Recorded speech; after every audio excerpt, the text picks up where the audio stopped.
Hey there, deep divers. Welcome back. I'm genuinely excited about what we're exploring today. Our sources lay out something really special. 10 life formulas you must know, a psychologist's perspective on mental clarity and human flourishing. Mm. So our mission for this deep dive is just basically to unpack these really actionable frameworks. And these aren't, just feel-good mantras. They're actually grounded in behavioral psychology, neuroscience, and just practical wisdom. Think of it like a blueprint for personal development, better mental well-being, and yeah, long-term success. Absolutely. And, in this age of just constant information overload, having clear, simple frameworks like these, it becomes incredibly powerful. They're like mental shortcuts, really. They cut through the noise and offer just immense value for our psychological health, our effectiveness, all of it. Okay, so let's jump right in then. The very first formula, it lays a really critical foundation. It's health equals exercise plus diet plus sleep. Hmm. Our sources introduce this as like the absolute cornerstone of human flourishing, and they highlight this crucial psychological point that your physical and mental health are But they're truly inseparable, right? exactly inseparable. From a psychological view, a body that's well cared for, it can regulate stress hormones like cortisol much, much better. And it boosts those mood-lifting neurotransmitters we all want, like serotonin. Okay. So that translates to what? Less anxiety, sharper thinking? Precisely. Yeah. Reduced anxiety, sharper cognition, definitely greater emotional resilience. I mean, take exercise, for instance. It doesn't just make you physically fit. Psychologically, it elevates mood by pumping out endorphins and also brain-derived neurotrophic factor, BDNF. BDNF, right? I've heard of that. That's the stuff that helps with learning and memory. That's the one. It's a protein that literally enhances learning and memory by supporting brain cell growth. It's amazing stuff. Yeah. Then you've got diet that profoundly influences your gut health, the gut-brain axis connection. You got it. It's incredibly important because your gut and brain are constantly talking. Psychologists call it the gut-brain axis. Hmm, So basically, healthy gut flora can directly tweak the neurotransmitters that influence your mood and how well you think. fascinating. And sleep, that's the third leg. Sleep, yeah. That's when your brain does its housekeeping. It consolidates memories, processes emotions, and literally recharges your capacity for making good decisions. So if you neglect any of these three, it's like trying to balance on a tripod with a missing leg. Oh, I like that. Everything just becomes wobbly, imbalanced. That tripod analogy is so perfect, it really clicks. Yeah. Okay, so building on that essential foundation, that health piece, we kind of zoom out a bit for the next formula. Happiness plus wealth plus good relationships. And this isn't just about, feeling happy for a moment. It's described as a long-term state of psychological well-being. It really is. And it's powerful when you look at the bigger picture. Think about groundbreaking research like the Harvard longitudinal study on adult development. Oh yeah, the really long Next one, decades long. It found that quality relationships, they were actually the single strongest predictor of happiness and longevity. Wow. Strongest predictor. That really puts things into perspective, doesn't it? It absolutely does. And when you break down how each part contributes, health, okay, that gives you the basic energy to just engage with life, right? Yeah. To enjoy it. Wealth, and this is important, it's presented not as just materialism, but as freedom. Freedom. Beyond a certain point, it offers autonomy, Yeah. security, it frees up mental space, and then relationships. Our sources stress they're not just nice to have. No, definitely not. They fulfill these fundamental psychological needs, Yeah. like belonging, connection, which self-determination theory talks about a lot. It's about feeling truly seen, supported. Research consistently shows that's paramount for well-being. And for truly sustainable happiness, you absolutely need that synergy across all three domains. It's not about just crushing it in one area while letting the other slide. That's where the imbalance starts creeping back in. Right. It's the whole picture. Okay, so with health as our firm foundation, the sources then say, okay, let's look inside these components. And for exercise, the blueprint they give is surprisingly nuanced. This brings us to formula number 3. Exercise, high-intensity resistance training, HIRT, plus sport, plus rest. Exactly. And think about it this way. Your body's kind of like your first laboratory for self-mastery. Exercise, psychologically speaking, it's way more than just burning calories. It's a discipline. It shapes your identity. It balances that structured effort with playful engagement and also that crucial recovery time. And the specifics here are really interesting. High-intensity resistance training, HIRT. Mm-hmm. It's not just building muscle, is it? It boosts dopamine, testosterone, Mm-hmm. which helps with focus. Confidence. That's right. Improve focus, more confidence. Then adding sports. Yep. That's not just moving your body. It brings in social bonding, strategic thinking, genuine fun. Mm. All really key for fighting burnout and just staying interested long term. And rest, often overlooked. Hugely overlooked. Rest allows for both muscular and neural recovery. It helps prevent overtraining syndrome, which, by the way, can actually mimic the symptoms of clinical depression. So rest is critical. Wow, mimic depression. That's serious. Mm. The sources really emphasize that consistency here. Just showing up, it builds more than muscle. It cultivates self-respect and Yeah. stronger self-image. Absolutely. Genuine self-respect. Now, moving on, our fourth formula shifts gears to diet, natural food, plus intermittent fasting, plus plants. Our sources frame food as a profound neurological influencer. Neurological influencer. I like that. Yeah. They point out how diets loaded with processed sugars, trans fats, they fuel inflammation, and they can even speed up cognitive decline over time. It's a powerful warning. And this formula, then, is about promoting clarity, longevity. So natural foods. Mhm. They reduce the toxic load, maybe improve mood stability. Definitely improve mood stability. Then intermittent fasting, which actually aligns pretty well with our evolutionary biology. It's not just for weight management. It might enhance neuroplasticity. That's your brain's ability to adapt, form new connections. Brain flexibility. Exactly. And it builds self-discipline, too. And plant-rich diets, they feed your gut microbes, which, going back to that gut-brain axis we talked about, directly modulates neurotransmitter production, like serotonin, which heavily influences your mood. So diet isn't just physical fuel. Hmm. It's cognitive fuel, Yeah. emotional fuel. Precisely. It's foundational, cognitive, and emotional fuel for your whole system. And then there's our fifth formula. The sources call this one psychological medicine, which is quite a statement. Sleep, no alarm, plus 8-9 hours sleep, plus circadian rhythm. They really stress that lack of sleep messes with your prefrontal cortex activity. It absolutely does. And that's the part of your brain handling willpower, planning, impulse control.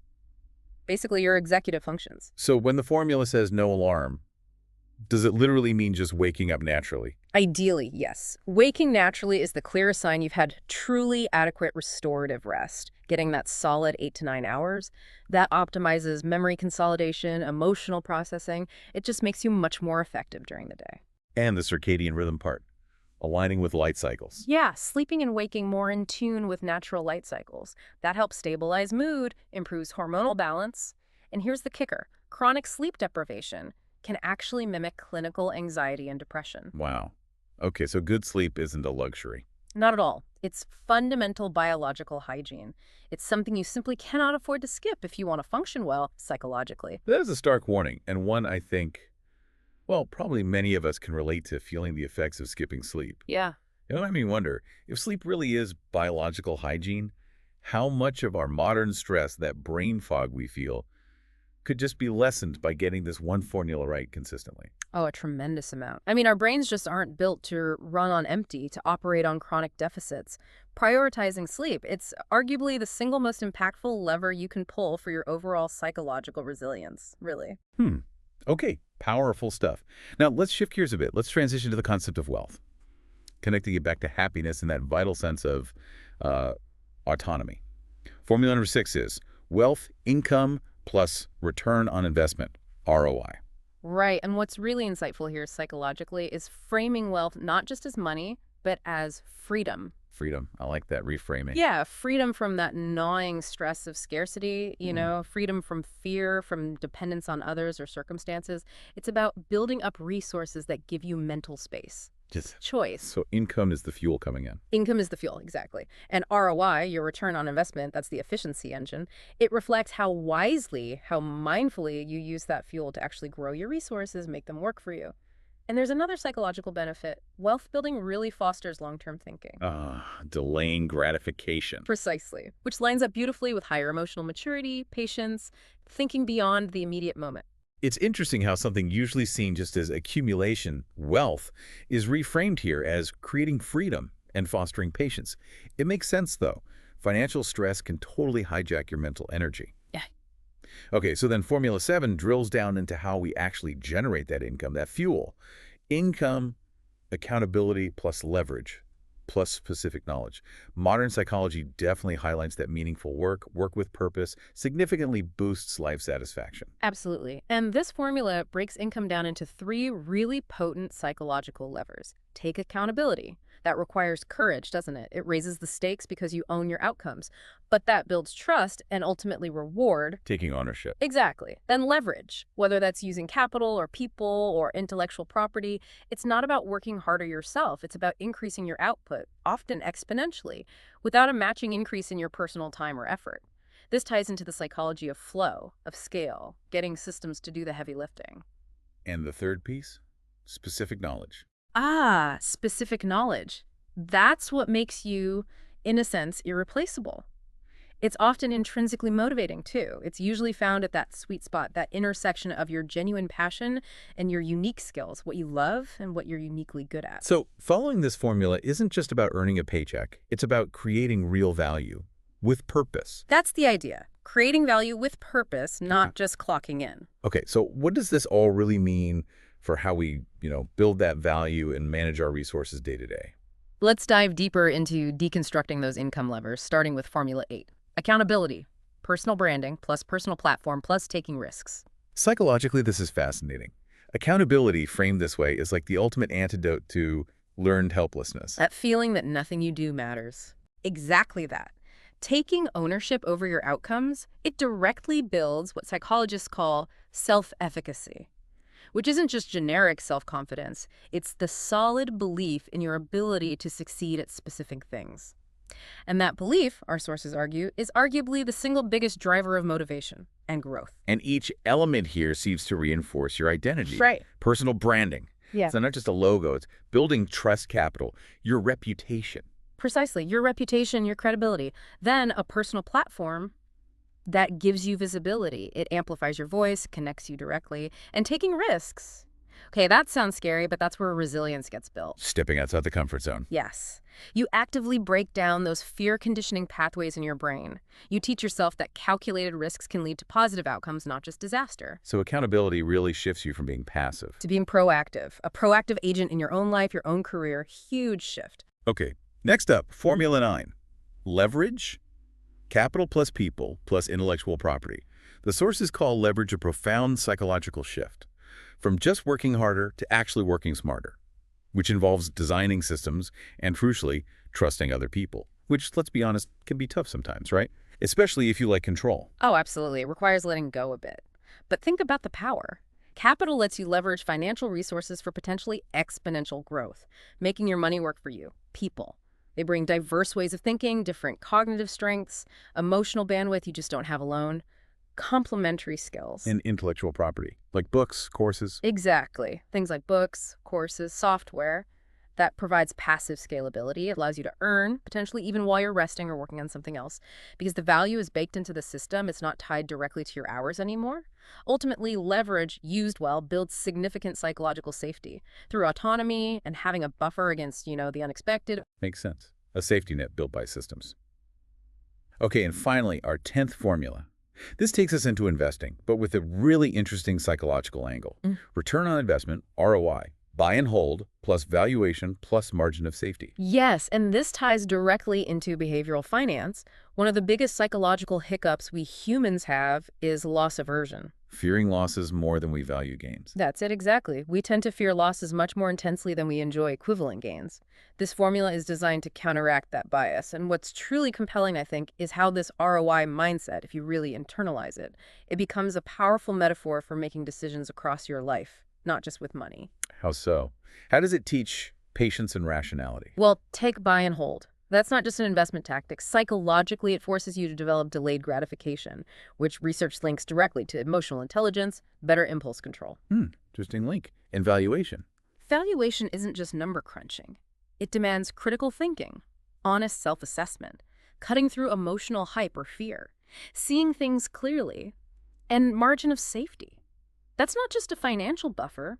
Psychologically, it encourages a kind of cautious optimism. Cautious optimism. A balance. Exactly. A healthy blend of hope, of aiming high, but also managing risk intelligently, being realistic about potential downsides. Wow. Okay, what an incredible journey through these 10 formulas. They really are like Mental models, aren't they? Powerful shortcuts for understanding some pretty complex truths designed to help align our behavior with the outcomes we want in, well, pretty much every area of life. They really are foundations. But it's important to reinforce, they aren't magic bullets or quick fixes.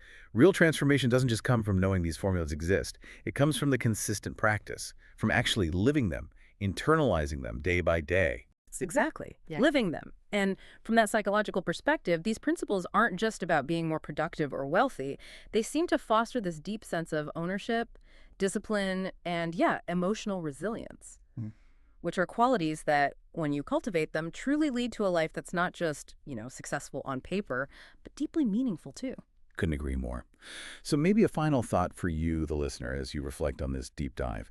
Consider this. How might you start treating these formulas, maybe just one to start, as your personal operating system for life? Yeah. How could you adopt them, maybe adapt them a little for your own context, and most importantly, actually start acting on them?